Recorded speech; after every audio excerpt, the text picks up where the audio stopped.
Assalamu alaikum, my dear brothers and sisters. Yes, welcome you all to my YouTube channel, Let's Join Pharmacy. My dear youngsters, today I am here to discuss about important questions in physical pharmaceutics.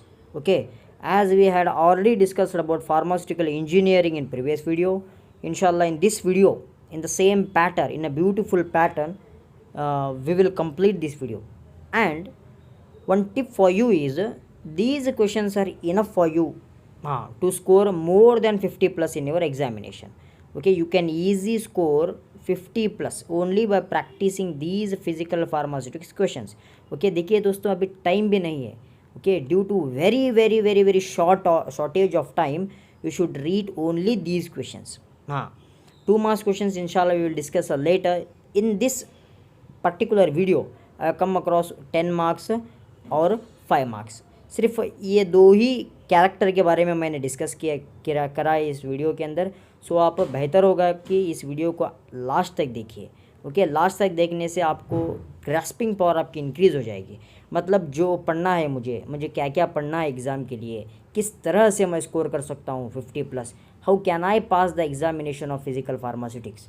Okay, ये सभी idea आपके दिमाग में जो अभी घूम रहे हैं ना, ये सभी क्लियर होने वाले हैं अगर आप इस वीडियो को कंप्लीट में देखेंगे तो. ओके, सो बिना वेस्ट करे टाइम वीडियो को स्टार्ट करते हैं दोस्तों. सबसे पहले मैं आपको बोलूँगा, देखिए important question in physical pharmaceutics. Now first of all we will discuss about maximum asked 10 marks questions. किन चैप्टर से हर बार 10 मार्क्स क्वेश्चन पूछे गए. देखिए, जो यूनिट 1 है ना, जैसे that is of solubility of drugs, उससे states and properties of matter, उससे सरफेस एंड इंटरफेशियल फिनोमिना. ये जो 3 जो यूनिट्स है ना दोस्तों, 3, वो what are 3 these 3 units maximum plays vital role in the examination. 10 marks को हर बार इन्हीं 3 यूनिट से सेलेक्ट करा जाता है. Okay, remaining other 4th unit 5th unit से सिर्फ 5 मार्क्स और 2 मार्क्स को चुना जाता है. ओके, आप सिर्फ ये 3 यूनिट को कॉन्सेंट्रेट करेंगे तो आपका 10 मार्क्स तक क्लियर हो जाएगा. ओके, आप इन 3 यूनिट को कॉन्सेंट्रेट करें, मतलब I am giving just example for you. Okay, what I am telling you important question, you read that much only. बताऊँगा मैं आगे. Next, maximum asked 5 marks question. Sir 5 marks question को किन chapter से, किन यूनिट से पूछा गया है. देखिए, यूनिट 1 से unit 2, unit 3, unit 4 and unit 5. Basically ये जो 5 मार्क्स के जो रहते हैं ना, इन्हें एक क्या बोलते हैं हम इसको, एक पैटर्न नहीं रहता है. इसी यूनिट से सेलेक्ट करना है, इसी यूनिट से सेलेक्ट करना है, ये 5 यूनिट से सेलेक्ट किया जाता है. अलबत्ता यूनिट 1, यूनिट 2, यूनिट 3 से जो है ना, फर्स्ट के 4 to 5 क्वेश्चंस फ्रेम होते हैं.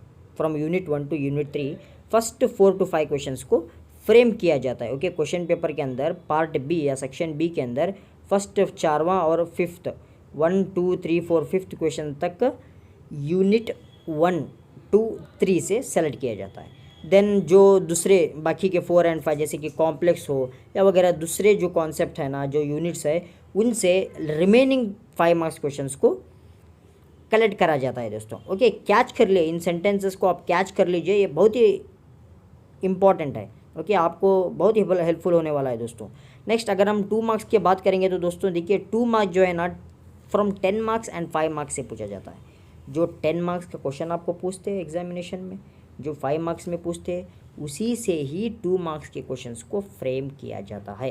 ओके, आप देखिए, आपको और डीप स्टडी करना है 10 मार्क्स और 5 मार्क्स, मतलब आप यूनिट 1, यूनिट 2 और यूनिट 5, इन 3 यूनिट्स को आप ग्रेटर कॉन्सेंट्रेशन से पढ़िए. Then you will get easily 20 marks जो 2 मार्क्स के अंदर रहता है ना, आप आसानी से 18 मार्क्स स्कोर कर सकेंगे उधर. Okay, 2 marks is very important. मैं वो भी क्वेश्चंस आपको बताऊंगा इंशाल्लाह. ओके, फर्स्ट ये चारों सब्जेक्ट को कंप्लीट करने दे, फिर हम देखेंगे उसको. अभी आपको बेसिक पॉइंट्स पता चल गया ना किस तरह से एग्ज़ाम में पूछा जाता है. Now let's discuss about the 10 marks important questions first. देखिए दोस्तों, ये जो है ना 10 मार्क्स क्वेश्चंस है. ओके, 10 मार्क्स जो आपके फर्स्ट सेशन ए में पूछा जाता है. 10 मार्क्स क्वेश्चन मैंने पहले ही बताया था आपको. 10 मार्क्स क्वेश्चन को आप कितने पेजेस लिखना है, मिनिमम 4.5 to 5 पेजेस आपको लिखना ही है दोस्तों. ओके, 5 पेजेस आपके एग्जामिनेशन में दिया जाता है, 4.5 to 5 पेजेस आपको लिखना है, तभी जाके आपको 8 या 7.5 या 7 मार्क्स मिलने वाले हैं. ओके आप अगर 2 पेज या 3 पेज लिखेंगे तो आपको सिर्फ 1 या 2 मार्क्स दिया जाएगा. It's not good at all. So please try to understand these points. You write minimum 4 to 5 pages. Okay 4 to 5 pages. Pages are very important. सबसे पहला important question is fix in your examination of 2022. आप देखिए, define solubility and explain the factors. Solubility आपको explain करना है और factors को explain करना है. ओके और एक बात मैं आपको बताना चाहता हूँ दोस्तों, क्वेश्चन किसी भी प्रकार का पूछे, आपके नज़र के अंदर उधर सॉल्युबिलिटी दिख रहा है, फैक्टर्स दिख रहे हैं, तो जस्ट आप जो सॉल्युबिलिटी एंड फैक्टर्स पढ़े हैं ना, वो क्वेश्चन के रिलेटेड आप आंसर लिख डालें. हाँ, किसी भी प्रकार का पूछ रहा, वो घुमा फिरा के पूछते हैं. शायद अलबत्ता 2019 या 2018 के अंदर एक क्वेश्चन घुमा फिरा के पूछा गया है. ओके लेकिन ये आंसर इसे जो है ना सेम है. सेम आपको सॉल्युबिलिटी एक्सप्लेन करना है, देन आपको फैक्टर्स अफेक्टिंग द सॉल्युबिलिटी. किन फैक्टर्स, टेम्परेचर, पीएच, इन सभी फैक्टर्स को आप फर्स्ट लिस्ट बनाइए. 10 to 12 फैक्टर्स का लिस्ट बनाइए. उसके बाद पर्टिकुलरली आप एक एक सब्जेक्ट, एक एक फैक्टर को एक्सप्लेन कीजिए. ओके तभी उस आंसर में वेटेज लगेगा आपको. ठीक है, जो सुपरवाइज़र रहता है ना, वो आसानी से आपको मार्क्स दे देंगे. नेक्स्ट हम बात करेंगे तो principle construction and working of Abbe's refractometer. Okay reflex index के अंदर ये जो क्वेश्चन है ना, वेरी इंपॉर्टेंट है. Principle construction working of Abbe's refractometer. Abbe's refractometer one of the very important पूछा गया है और पूछेंगे भी. 10 मार्क्स में नहीं तो भी 5 मार्क्स में this can be arises this question. The third question is discuss very important dielectric constant and dipole moment with their application in pharmacy. आपको डाइलेक्ट्रिक कांस्टेंट मतलब क्या आपका कहना है, देन डाइपोल मूवमेंट क्या कहना है, उसका एक लॉ है, वो लॉ को आपको प्रूव करना है. लॉ मतलब एक छोटा सा इक्वेशन है, वो इक्वेशन को आपको प्रूव करना है. ओके डाइपोल मूवमेंट या हो या डाइलेक्ट्रिक कांस्टेंट हो. ओके ये जो इक्वेशन है ना, ये आपको लिखना है उधर. ओके बेहतर से बेहतर आप लिखिए, नीट मेंशन कीजिए. देखिए अगर गलत भी हो गया तो आप ज़्यादा काट पाट मत कीजिए, उधर स्क्रैचेस मत डालिए. ऐसे इस तरह से स्क्रैचेस डालेंगे तो जो सुपरवाइज़र रहते हैं ना, उनकी पूरी तवज्जो उधर ही जाएगी और may be there will be chance of getting very low marks for that answer. So please don't make rubbish what you doing, no scratching. आप उससे दूर ही रहिए. ओके उससे परहेज़ करें आप. ओके या next we will discuss about the applications. Pharmacy के अंदर ये डाइपोल मूवमेंट क्या एप्लीकेशन है, एडवांटेजेस क्या है, ये आपको लिखना है. Then define the surface tension. Explain the principle involve in the determination of the surface tension by capillary rise method. देखिए हर बार जो है ना कैपिलरी राइज मेथड ही पूछा गया है, इस बार भी इंशाल्लाह वही पूछेंगे. ओके सरफेस टेंशन आपको डिफाइन करना है. यूनिट 3 का है ये, सॉरी यस यूनिट 3 का है ये. क्या सरफेस टेंशन मतलब क्या, and principle involve in the determination of surface tension by capillary rise method. जैसे कि ये देखिए, ये कैपिलरी है, ये रीडिंग्स है. इधर क्या होता है, जो आपका फ्लूइड रहता है ना, वो राइज होते जाता है. इसे हम क्या बोलते हैं, कैपिलरी राइज मेथड बोलते हैं. आप उसको टेंशन मत लीजिए, उसको मैं सॉल्व करूँगा. पर्टिकुलर आंसर मैं सॉल्व कराऊँगा इन अपकमिंग वीडियोज़ में. ओके आप इतना समझिए, बस आप इंपॉर्टेंट क्वेश्चंस को समझिए. ओके हाँ, दीज 4 क्वेश्चंस हो गए. नेक्स्ट हम बात करेंगे दोस्तों क्वेश्चन नंबर 5. क्वेश्चन नंबर 5 देखिए दोस्तों, explain distribution law with their applications and limitations. Distribution law को आपको एक्सप्लेन करना है. ओके एक्सप्लेन करना है, देन आपको एप्लीकेशन और लिमिटेशंस उनके लिखना है. ये किसके, डिस्ट्रीब्यूशन लॉ के, नर्न्स लॉ और distribution law. Okay the 6th question is explain one method of pH determination, write their advantages and disadvantages. Any one method, किसी भी एक प्रकार का पीएच डिटर्मिनेशन मेथड को आपको एक्सप्लेन कर रहा है. देखिए बेसिकली 3 to 4 मेथड्स है, जैसे कि इलेक्ट्रोमैग्नेटिक मेथड हो. ओके इलेक्ट्रोमैग्नेटिक मेथड हो, देन सोलेंसन स्केल मेथड हो. ये तमाम मेथड्स है. इनके अंदर आपको एक किसी भी प्रकार का, जैसे कि इलेक्ट्रोमैग्नेटिक मेथड वो बहुत बार पूछा गया है, उसको आप एक्सप्लेन कर सकते हो. बेहतर होगा कि आप वो तीनों मेथड्स है ना, वो तीनों मेथड्स को आप प्रैक्टिस कीजिए, क्योंकि एक क्वेश्चन पेपर के अंदर इलेक्ट्रोमैग्नेटिक पूछा गया है, एक के अंदर दूसरा, ऐसा घुमा फिरा के वे क्या करते हैं, अलग अलग पूछ डालते हैं. इसलिए बेहतर है कि आप तीनों पीएच डिटर्मिनेशन मेथड को आप परफेक्ट कर लीजिए. देन एडवांटेजेस और डिसएडवांटेजेस मैक्सिमम कॉमन ही रहते हैं. Okay the next question is define optical rotation, right about polarimeter. ये भी बहुत ही इंपॉर्टेंट है. देखिए ये 10 मार्क्स को सिर्फ एक बार पूछा है questions, but these play a vital role in 5 marks. 5 marks के अंदर इनका दबदबा बहुत है. 5 मार्क्स के अंदर, हाँ दबदबा बहुत है, maximum they ask in 5 marks. अगर आपका लक अच्छा है तो 10 मार्क्स में पूछा जा सकता है। Optical rotation, levo rotatory, dextro rotatory, okay. Now समझ में आ गया। ये सिर्फ 7 क्वेश्चंस, हाँ मैं आपको हैरानी की बात नहीं कह रहा हूँ दोस्तों, सिर्फ दीज ओनली, हाँ 7 equations will give you 20 marks. ये 7 क्वेश्चंस को आप प्रैक्टिस कीजिए, घुमा फिरा के इन्हीं क्वेश्चंस को पूछा गया है। यस, नेक्स्ट हम डिस्कस करते हैं दोस्तों some 5 marks questions, okay. See what is a conjugated solution, explain phenol and water system.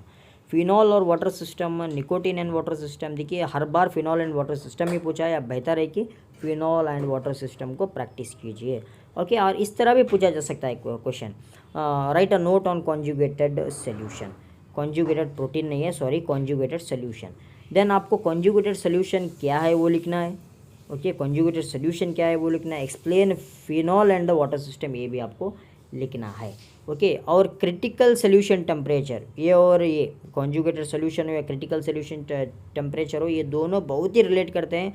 अगर आप ये सेम कॉन्जुगेटेड सोल्यूशन आप CST, क्रिटिकल सोल्यूशन टेम्परेचर को आप अगर लिखेंगे तो दोस्तों काफ़ी है, आपको मैक्सिमम 5 मार्क्स तो मिलना ही मिलना है, ओके। फिनॉल और वाटर सिस्टम को भी आपको एक्सप्लेन करना है। मतलब इधर टेम्परेचर इंक्रीज करते हैं ना, ग्रेजुअली टेम्परेचर इंक्रीज करते हैं हम, एट अ सडन पॉइंट क्या होता है दोस्तों, आपके जो जहाँ डिज़ोल्विंग नेचर या सॉल्युबिलिटी नेचर जो रहता है ना, उधर तक पहुँचता है ये, उधर तक पहुँच के वो उसे को हम क्या करते हैं, क्रिटिकल सोल्यूशन टेम्परेचर या कॉन्जुगेटेड सोल्यूशन कहते हैं, ओके।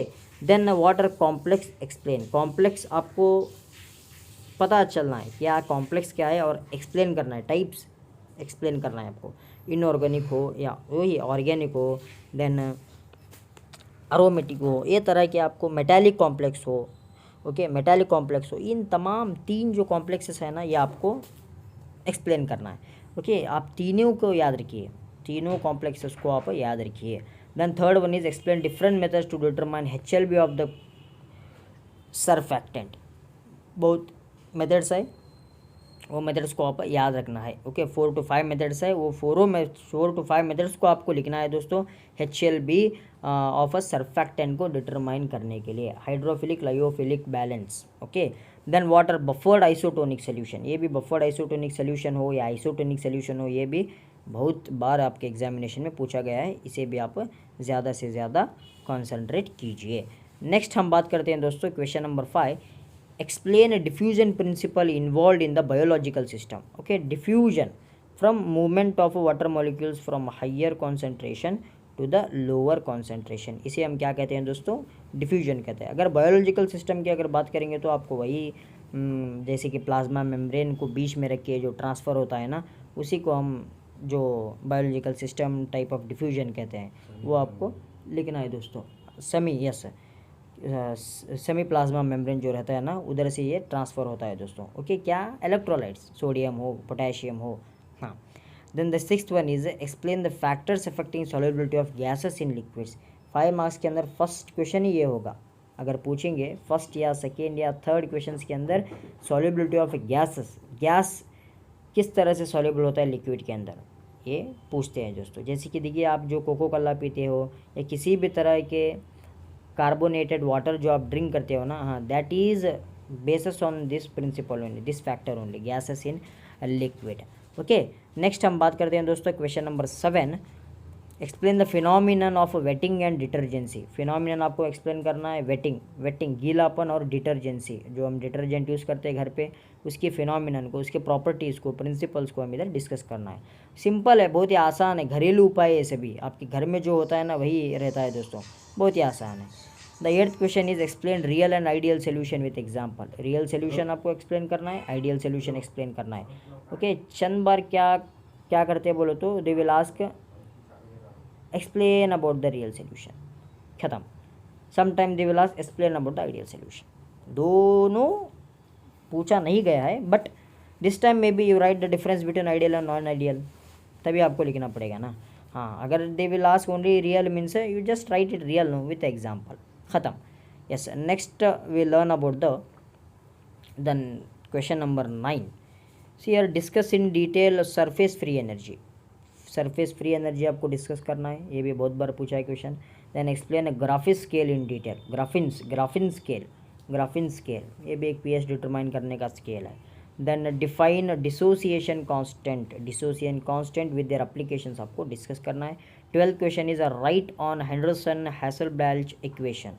हाँ दोस्तों देखिए, ये जो हेंडरसन हैसेलबैल्च इक्वेशन ये जो है ना, ये भी 2 से 3 बार आपके एग्जामिनेशन में पूछा गया है। ओके, आप बस इन क्वेश्चंस को याद रखिए, इन तमाम क्वेश्चंस को हम सॉल्व करेंगे। देखिए, आप अगर माइक्रोबायोलॉजी लाइव क्लासेस को अटेंड नहीं कर रहे हैं तो you just attend those live classes in microbiology, you can get maximum idea. ख़त्म कर लिया हमने, आप जाके उन प्लेलिस्ट मैंने डाल दिया है माइक्रोबायोलॉजी की, आप जाके उनसे वॉच कर सकते हो दोस्तों। ओके, अभी नेक्स्ट जो है ना, हम पीपी के बारे में डिस्कस करने वाले हैं इंशाल्लाह। Upcoming Monday physical pharmaceutic live classes चालू हो जाएंगे। ओके, आप उसे अटेंड कीजिए। Then the last question in this 5 marks of the PP is for physical pharmaceutics. Write a note on buffer capacity. हाँ, बफर कैपेसिटी, एक buffer isotonic solution, then buffer capacity, इन दोनों में से एक पूछना ही पूछना है। ओके, एक पूछना ही पूछना है buffer capacity. Yes my dear brothers and sisters, these are very very important questions which we discussed. Okay, जो 5 मार्क्स के 13 क्वेश्चंस है, देन 10 मार्क्स के 7 क्वेश्चंस है। ये जो ओवरव्यू मैंने आपको बताया है, बस इन्हीं को आप प्रैक्टिस करेंगे तो you can easily get more than 50 marks. Okay, देखिए दोस्तों, वीडियो को अच्छा लगा तो वीडियो को सब्सक्राइब करें, बेल नोटिफिकेशन को ऑन कीजिए। आप जो आइकॉन रहता है ना नोटिफिकेशन का, उसको ऑन कीजिए, क्योंकि किसी भी प्रकार का अगर मैंने वीडियो डाला तो आप तक पहुँचेगा। अगर आप ऑन ही नहीं किएंगे तो इट्स नॉट प्रॉब्लम, उसका नहीं है प्रॉब्लम, हमारा प्रॉब्लम है, क्योंकि हम ऑफ़ करके रखे हैं ना। हाँ, सब्सक्राइब कीजिए, बेहतर है, लाइक कीजिए। अगर वीडियो अच्छा लगा तो लाइक कीजिए, वरना डिसलाइक कीजिए। देखेंगे इंशाल्लाह मैं और खूब मेहनत करके अच्छा वीडियो बनाऊंगा। ओके, देन शेयर कीजिए दोस्तों, कमेंट कीजिए। थैंक यू, अस्सलाम वालेकुम।